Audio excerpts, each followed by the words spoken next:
Santana's smooth, the intro phrase riff should sound something like this.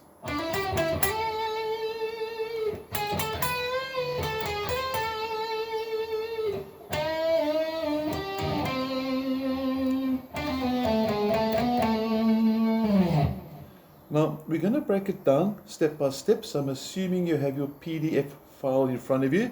And the first phrase we're going to look at is the one that's going to sound like this. Okay, so let's break this down step by step. And the first thing we need to do is to make sure our first finger is at fret number 12. And if you look at the top of your guitar, you should have a double dot like that. And some of the guitars actually have dots on the fretboard. This one's got sort of little blocks. Okay, but fret number 12 is very important, the double dotted fret. My fingers are numbered, so as a suggestion, try and use the same fingers as I'm using in the video as well. And you're going to start on the 4th string, hammering on from the 12 to the 14, like that. So you'll notice if a picking hand at the bottom corner there, you can see him waving at you now, I pick, and then the hammer on gives me the second note. The following note is simply the string beneath, also fret 12, so you're on fret number 12, string 3, so your first 3 notes. Then you come back to fret 14 on the 4th string, and then a very quick hammer on from fret 12 to 14 on the 3rd string. Now you should hear 2 notes, but it should feel like one beat. So you can hear the effect there, but it's not like this. There was 2 definite beats. This is one beat. Okay, so let's try the riff together. 1, 2, 3, 4. And at the correct speed, we have that.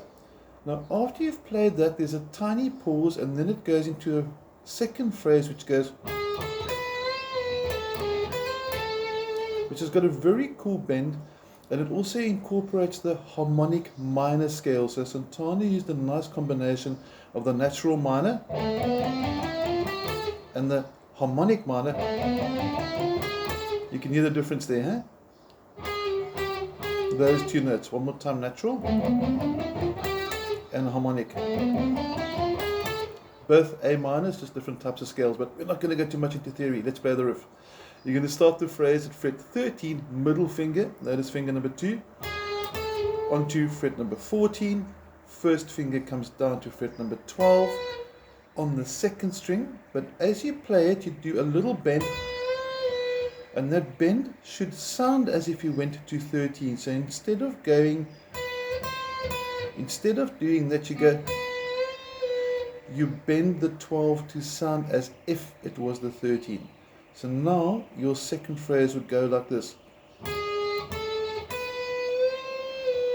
You come back to the 3rd string, 14, 13, and you finish off with 3 notes going fret 12, 13 with a hammer on, and 14 on the 3rd string. So let's try that second phrase together now slowly. 2, 3, 4.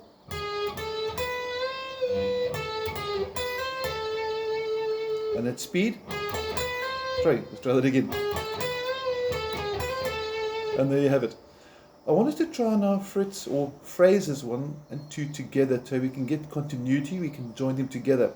So we're going to do this. 1, 2, 3, 4. 2, 3, 4, 1. And you've got that in between. Now, you might have observed there that I counted 2, 3, 4, 1.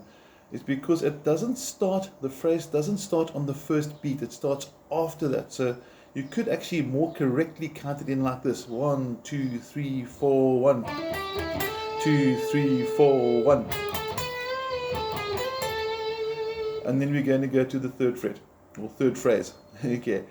We're now at fret number 12 with the 3rd finger. So you've moved your hand back from this position, 1st finger at 12, to 3rd finger at 12. And you're going to bend it 3 times in a row like this. And you're going to keep him up there on the 3rd bend. So here we do it again.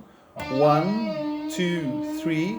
And while it's up there, the pinky comes in, and this is quite sneaky. I'm going to change the camera's view a little bit so we can see better inside there. And from this angle you'll be able to see the pinky actually do its work after the 3 bends. Here's those 3 bends we just did. 1, 2, 3. He stays up there, the note is still ringing. Pinky comes down onto the 3rd string from the bottom, picks that note, and after that note, which should still ring, you go back to the bent note. Notice finger 3 hasn't relaxed yet, and you pull him down. So it's going to sound like this. 1, 2, 3, and you can actually hear those 2 notes ringing at the same time. Watch this there. 1, 2, 3. You bring him back down, and you end on the 10th fret with the 1st finger. We're going to take now all 3 phrases together. Remember we mentioned we're going to count 2, 3, 4, 1, and then we're going to start. So if you want to sort of timestamp this at 6 minutes into the video, you can rewind and play and practice this phrase with me so far. All 3 together. Are you ready? Finger 1, fret 12. 1, 2, 3, 4, 1. 2, 3, 4, 1.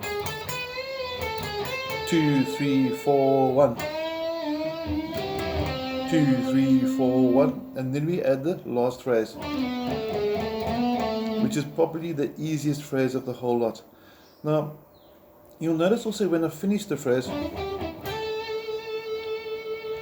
I did a little sort of sideways motion. That's called vibrato. Please use vibrato. It can be any speed. If you're not sure how to do the vibrato, it's basically a sideways or up and down movement like this. Notice the hand doesn't change shape. And the classical way of vibrato is sideways. But the hassle with that, it doesn't give much dynamic. In other words, you can't control it if you're bending. You can't control the speed, you can't control the width of the vibrato. So the classical vibrato has got its place in context of the style, but for sort of rock, progressive, blues, Latin, Santana, that type of music, I prefer the sideways motion, and you're sort of riding on the side of the hand over here to get that movement. You can see the hand closing in, and it's a wrist movement. So as I play my note, the fingers haven't changed shape. But enough of that, let's do the last phrase. That's a nice easy one. We're going to look head on for this over here. It's going to start at fret 12 with the 3rd finger, and go something like this. It's got the harmonic minor again. 12, 10, 9, onto 12, 11, 12, slide to 14, and end on 10. So let's just get a different angle again, and let's take all 4 phrases together for smooth. Are we ready? 1, 2, 3, 4, 1. 2, 3, 4, 1. 2, 3, 4, 1. 2, 3, 4, 1. And to get more sort of final tunings or more sort of specific on the phrasings, listen to the original. It's always nice to hear subtle nuances that make the characteristic of that specific player, in this case Santana, unique. So listen to how he does his vibrato. Listen for anticipation when he sort of hesitates intentionally to create suspense for the phrasing. And the song's quite cool to work at otherwise. If you want to learn the rhythm for smooth, please drop me a WhatsApp and I'll send another video through with the chords. But the purpose of this video was to learn the introduction phrase and just have some fun with a really cool song. Hope you enjoyed it. Let me know. You have my details if you want to learn the chords, and have a cool day.